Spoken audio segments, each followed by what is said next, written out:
ఇప్పుడు వినేద్దాము. అందరికీ నమస్కారం. So first of all megastar Chiranjeevi గారికి జన్మదిన శుభాకాంక్షలు తెలియజేసుకుంటున్నాను. ఏంటమ్మా ఏరియానా ఊరు అది ఇప్పుడెందుకురా? సో ఫస్ట్ ఆఫ్ ఆల్ బర్త్డేకి మంచి గ్లిమ్స్ రిలీజ్ చేసి ఫ్యాన్స్ అందరికీ అలాగే తెలుగు ప్రేక్షకులందరికీ ఈ సినిమా ఎలా ఉండబోతుంది అని ఒక చిన్న లుక్ వదులుదాం అనుకున్నాం. సో రెస్పాన్స్ చాలా బాగుంది. సో చిరంజీవి గారిని నేను ఎన్నో సినిమాలు ఆయన సినిమాలు చూస్తూ పెరిగాను నేను. సో నాకు బాగా నచ్చిన సినిమాలు రౌడీ అల్లుడు, ఘరానా మగుడు, గ్యాంగ్ లీడర్ నేను చాలాసార్లు చెప్తూ వచ్చాను. సో ఆయన కమ్బ్యాక్ తర్వాత మళ్ళీ అలాంటి ఒక చిరంజీవి గారు ఒక మెగా స్వాగ్ ఎలా ఉంటుందో చూడాలి నాకు ఎప్పుడూ కోరుకుండేది. సో నాకు ఎప్పుడు ఒక ఆపర్చునిటీ వస్తుందని వెయిట్ చేశాను. ఫైనలీ నాకు ఒక అవకాశం వచ్చింది. నేను ఏదో ట్రై చేశాను, బట్ మీ అందరికీ బాగా నచ్చింది అనుకుంటున్నాను. సో ఒకటి మాత్రం చెప్పగలను, ఈ సినిమాలో చిరంజీవి గారిని మీరందరూ ఎలా చూడాలనుకుంటున్నారో అలా సంక్రాంతికి రెండింతలు చూస్తారు, అదైతే నేను మీకు చెప్పగలను. సో పాటలు, ఎంటర్టైన్మెంటు అన్నీ చాలా బాగా కుదిరాయి. అండ్ టైటిల్ కూడా ఈరోజు ఇక్కడ అనౌన్స్ చేయడం జరిగింది మనం గ్లిమ్స్తో పాటు. సో చిరంజీవి గారి అసలు పేరు శివశంకర్ వరప్రసాద్లోంచి మేము శంకర్ వరప్రసాద్ అని ఒక టైటిల్ ఆయనకి సినిమాలో క్యారెక్టర్ పేరు పెట్టడం జరిగింది. దాన్నే చాలా కలోకియల్గా మన శంకర్ వరప్రసాద్ గారు అని చెప్పి సో టైటిల్ చేయించాం. అండ్ క్యాప్షన్ వచ్చేసి పండగకు వస్తున్నారు, యాజ్ టీజ్గా సంక్రాంతికి వస్తున్నాం కాబట్టి పండగకు వస్తున్నారు. సో ఈ టైటిల్ అనౌన్స్మెంట్ మీకు గ్లిమ్స్లో నేను వెంకటేష్ గారిని అడగగానే సో వెంకటేష్ గారు చాలా హ్యాపీగా వచ్చి మన కోసం మన శంకర్ వరప్రసాద్ గారు పండగకు వస్తున్నారని గ్లిమ్స్లో ఆయన వాయిసే ఇచ్చారు. So thanks to victory Venkatesh గారు. సో ఆయనకు కూడా థ్యాంక్స్ చెప్తున్నాను. ప్రస్తుతానికి వాయిస్ ఇచ్చారు, వెరీ సూన్ ఎంట్రీ కూడా ఇవ్వబోతున్నారు సినిమాలో. సో మెగాస్టార్ చిరంజీవి గారు విక్టరీ వెంకటేష్ గారి కాంబో ఎలా ఉండబోతుందో ఈసారి పండగకి ఒక చిన్న సర్ప్రైజ్ ఉంటుంది. సో అది కూడా స్టెప్ బై స్టెప్ మీ దగ్గరికి తీసుకొస్తాం. అండ్ ఇక నాకు ఈ ఆపర్చునిటీ ఇచ్చిన చిరంజీవి గారికి చాలా చాలా థ్యాంక్స్. ఎందుకంటే ఆయన పాట, ఆయన ఆట, ఆయన మేనరిజమ్స్, ఆయన ఫైట్స్, ఆయన లుక్స్, ఆయన పోజులు అభిమానించిన వాళ్ళు, అనుకరించిన వాళ్ళు ఎవరు ఉండరు తెలుగు సినిమా ప్రేక్షకుల్లో. ఎక్కడొక చోట ఆయన ఇన్ఫ్లుయెన్స్ ఉంటానే ఉంటుంది చిరంజీవి గారిది. సో అలాంటి ఒక మెగాస్టార్ చిరంజీవి గారిని నా కంటితో నేను ఎలా చూడాలనుకున్నాను చూసే అవకాశం నాకు వచ్చింది. అండ్ ఖచ్చితంగా మన శంకర్ వరప్రసాద్ గారు మీ అంచనాలకు తగ్గట్టుగానే సంక్రాంతికి రాబోతుంది. పండగకు వస్తున్నారు బాస్ ఈసారి. Thank you.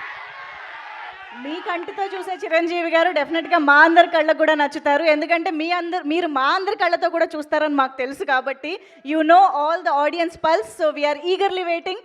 చాలా చాలా టీస్ చేసేస్తున్నారండి గ్లిమ్స్తోనే. మేము ఇంకా సంక్రాంతికి కాంట్ వెయిట్ అన్న పొజిషన్లో ఉన్నాము. అంటే చిరంజీవి గారు ఒక సూట్లో ఎలా ఉంటారో చూడాలనేది నాకు బాగా ఇష్టం. చాలా క్లాస్ పెట్టారు చిరంజీవి గారికి.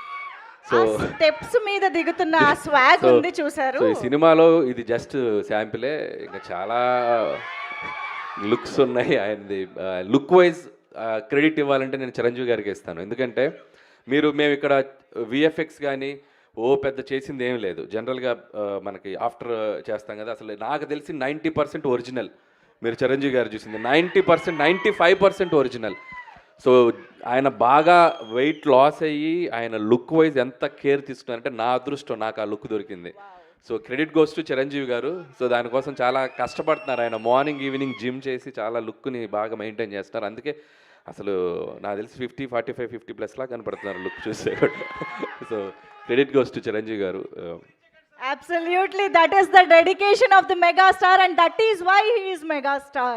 So thank you so much Anil Ravipudi garu. మేమైతే సూపర్ గా ఎంజాయ్ చేసాము ఆ గ్లిమ్స్ ని. మాకు ఇంకా ఇంకా ఇంకా చూడాలనిపిస్తుంది. అండ్ ఇంకొకటి దీంట్లో స్పెషల్ గా మీరు చూసింది బీజిఎం చూస్తే బీమ్స్ కి థ్యాంక్స్ చెప్పాలి. అండ్ అలాగే విజువల్స్ ఇక్కడ ఉన్నారు సమీర్ రెడ్డి గారు. హార్స్ షాట్ ఎలా ఉంది లాస్ట్లో.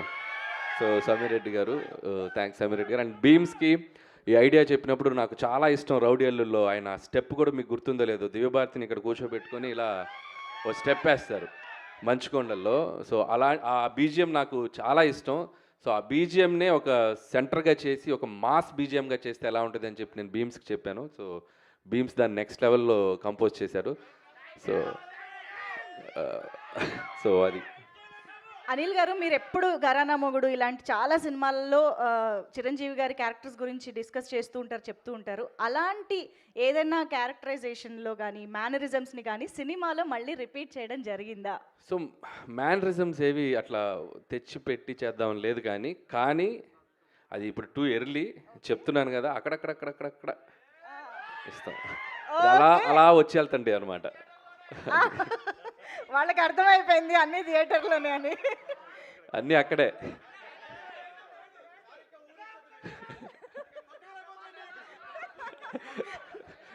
నేను ఇక్కడి నుంచి చాలా జాగ్రత్తగా వెళ్ళాలి. మీ ఊపు చూస్తుంటే నన్ను క్రష్ చేసేలా ఉన్నారు.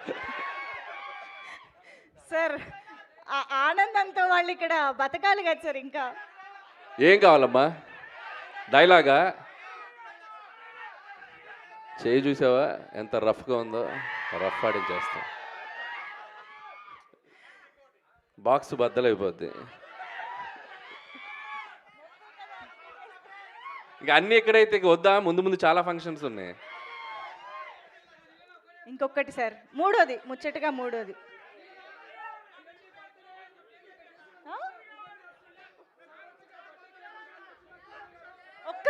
ఒక్కరు మాట్లాడండి ఓకే సార్. చాలా డిమాండ్లు ఉన్నాయి, మనం ఇవాళ తీర్చలేము. తర్వాత నెక్స్ట్ ఈవెంట్స్ లో మనం మాట్లాడుకుందాము. So thank you so much. And మీ అందరి కోరిక క్వశ్చన్స్ తీసుకుందాము. యా ఎస్ వస్తుంది. భీమ్స్ ఏమన్నా మాట్లాడతావా? సార్కి విషెస్ చెప్పు. సంక్రాంతికి వస్తున్నాంకి భీమ్స్ అద్భుతమైన ఆడియో ఇచ్చాడు కదా. సో గోదావరి గట్టు సాంగ్ కానీ బేసికల్లీ మన బ్లాక్ బస్టర్ పొంగల్ కానీ నేను భీమ్స్కి చెప్పా. ఇప్పుడు మనం మ్యూజిక్ చేయబోతుంది ఎవరికో తెలుసు కదా. పాట అంటే చిరంజీవి గారికి పడితే ఎలా ఉంటుంది, దాని రీచ్ ఎలా ఉంటుందో మనకు తెలుసు కదా. సో నువ్వేం చేస్తావో తెలియదని నేను భీమ్స్కి చెప్పాను. మనం ఇంకా మ్యూజిక్ రిలీజ్ చేయడానికి టైం ఉంది కానీ అద్భుతమైన ట్యూన్స్ ఇచ్చాడు. ఈ సినిమా కూడా మ్యూజికల్గా చాలా బాగుంటుంది.